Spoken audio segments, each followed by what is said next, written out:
neurologically what happens in indoctrination. And then I'll do another video on, I call addiction, where it would be like somebody that's converted religion or a political party, like if a political party was called Red Hats or something. And I'll do another one on compartmentalization. That's my goal. But I'm a kid, you're in Sunday school, you're singing songs about Jesus, or I'm going to use Christianity, sorry, that's just, and saying yes is what you do. And so you see this as good, and you have the hippocampus, and you don't have to remember all the words, just realize that there's something that does this. The hippocampus takes a memory, it tags it with a emotion, Wave it tags coming it in. with sorry, we got in the water's coming in, the tide's coming in. Then, so it puts a time stamp, it puts a lot of things too, but just think of that. So it's saying this is good, you grow up, the more you grow, Bible's good, prayer. If you have a dorsal lateral prefrontal cortex, that is your critical thinker, your analytical thinker, your common sense thinker and decision maker, and then you have your ventral medial, which is your emotional, and your ventral medial prefrontal cortex is the one that can get excited, and when you're imagining yourself as something big or getting a great car or something, but you don't make any money, the dorsal frontal is supposed to modulate that. That's how our brains are supposed to work, and say, yeah, that's great, but we make $40,000 a year and we can't pay our watch. And indoctrination of different things hijack this whole pathway. So you've grown up this whole time with the Bible, prayer, your social group, saying this is good. So what happens is a ventral medial prefrontal cortex marks all these as good, and it sends it to the anterior cingulate cortex, ACC, and that's what is in charge of finding conflict. And it communicates, and I'm not going to get into all the complexities, but it communicates with the hippocampus. And what it does is you have endorphin. It's called endogenous. That just means in your own body. Opioid, and it's just like opioids that like opioid drugs. Peptides, it just means your opioids that your own body makes. And the ones that you probably have heard of is endorphins.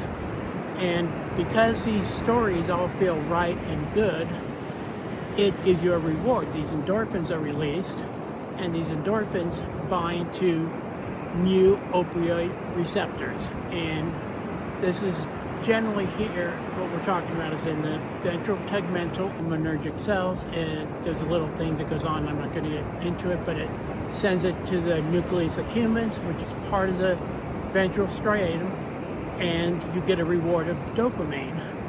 And then with all the social group, the singing, the bonding, you get another endogenous opioid called enkephalins, and they bind. It will mostly what we're talking about in the ventral, paraventricular area of the hypothalamus, or nucleus of the hypothalamus. And when it binds to delta opioid receptors, you get a common sense or scientific sense, or you believe it. You'd rather have that and get the reward. Now, people doing all the time, and we say, sense going to kick in. But let's go, we're teaching Noah's Ark, or the time when Passover, when God kills all the firstborn of the Egyptians, everybody, even infants, and pregnant women, and animals, and that was loving. And it's at that point that all the science that you say, well, something's wrong there, born.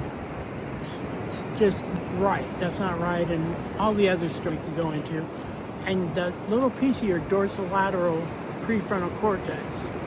And remember, I didn't mention it, but as you kept going through that reward loop for the emotional reward, your dorsolateral prefrontal cortex sends it to the anterior cingulate cortex, and it says, I spot contradiction. The hippocampus has told me every time we've talked about these stories, it's been good, and we've been rewarded for it.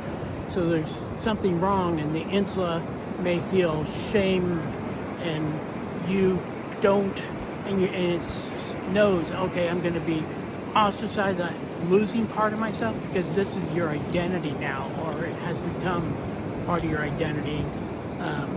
So you get another endogenous opioid, and it's called critical thinking. And these dynorphins attach to kappa opioid receptors, especially in the amygdala, the part that causes you to be depressed, despair.